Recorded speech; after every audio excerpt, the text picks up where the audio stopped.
जो डूब गया होता है वो बोल नहीं पाता है। सपना जी जो डूबा नहीं है ना, जो नदी में है, तैरना नहीं आता, मेरे जैसे को स्विमिंग नहीं आती, तो मैं वहाँ भी यही सीख के आया था। बालक बालिका के साथ में एक जगह पानी में उतरना पड़ा, ये तैरे अपने राम को तैरने, अपन खड़े हो गए पकड़ के इधर उधर, भाया गिर ना जाए। अब ये बात ही ऐसी सब घर वालों की, तो चलो ये भी उदाहरण सही, ये कहीं नहीं कहा है मैंने, भगवान बचावे ऐसे उदाहरण याद भी नहीं आवे। लोग कहेंगे अच्छा इनकी वास्तविकता ये भी है कि इनको तैरना नहीं आता है। तो खड़े हो गए, ये स्विमिंग जानते हैं, ये बाल गोपाल दोनों ही, तो ये तैर रहे। आ जाओ पिताजी, डर नहीं आऊं भैया आगे, मेरे तो डर लग रहा है। गुरुजी ने बचपन में कही थी अग्नि से जल से भय रहे को बच के रहियो। तो बचपन में हमें ये माइक का शौक था, करंट लगे हुए हैं, तो अग्नि जल से भय रहा है, तो मैं बड़ा डरता हूँ। ये तो धन्यवाद है परम पूजनीय प्रातः स्मरणीय अनंत श्री समलंकृत मलुक पीठाधीश्वर परम श्रद्धेय श्री राजेंद्र दास जी महाराज को। ऋषिकेश हम उनके साथ थे, राजीव बाबा भी थे, मैं भी था। महाराज जी का सुबह सुबह का नियम रहता है 4 बजे उठना, फिर सब क्रम उनका चलता है।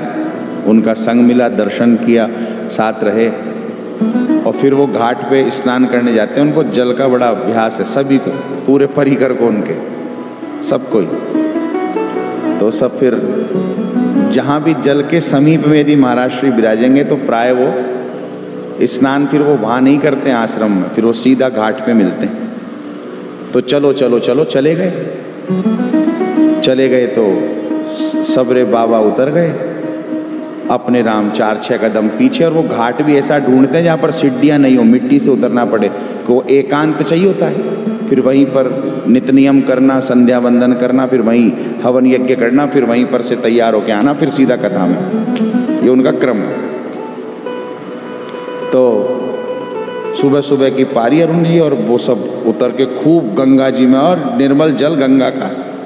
उस समय बताया महाराज जी ने कि यही है लक्ष्मण धारा, यही है ध्रुव जी की तपस्या की स्थली, सब बताया महाराज ने हमको।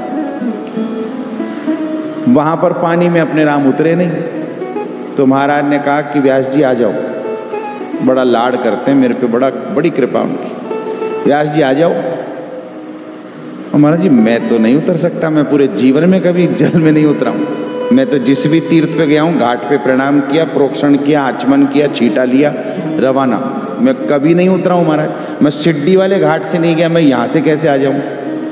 अरे बोले व्यास जी घबराओ मत, कल्याण दोनों तरफ से गंगा करती है। डुबकी लगा करके बाहर निकल गए तो भी कल्याण है, इसमें डूब के रह गए तो भी कल्याण है। ले आओ। अब महाराज ने ऐसा कह दिया तो मना कैसे कर जावे अपना शरीर।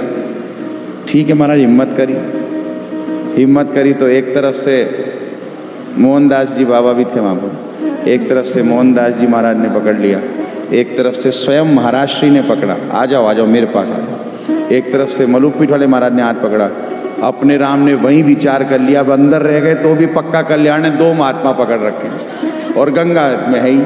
तो अब आज चले भी गए तो कोई संकट की बात नहीं है, अब आज चले जाओ और चाहे निकल जाओ, आज तो सब काम बढ़िया है। तो बहता ब्रह्म है निम्न गानाम यथा गंगा, बहता ब्रह्म है गंगा।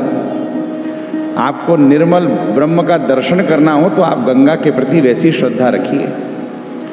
इसलिए मेरी प्रार्थना है, किसी भी उसके बाद में उतरने लगा मैं पानी में, उसके पहले मैं कभी जल में नहीं गया। घाट पे दंडवत करी, प्रणाम करी, प्रोक्षण किया, आचमन किया, छीटा लिया, रवाना।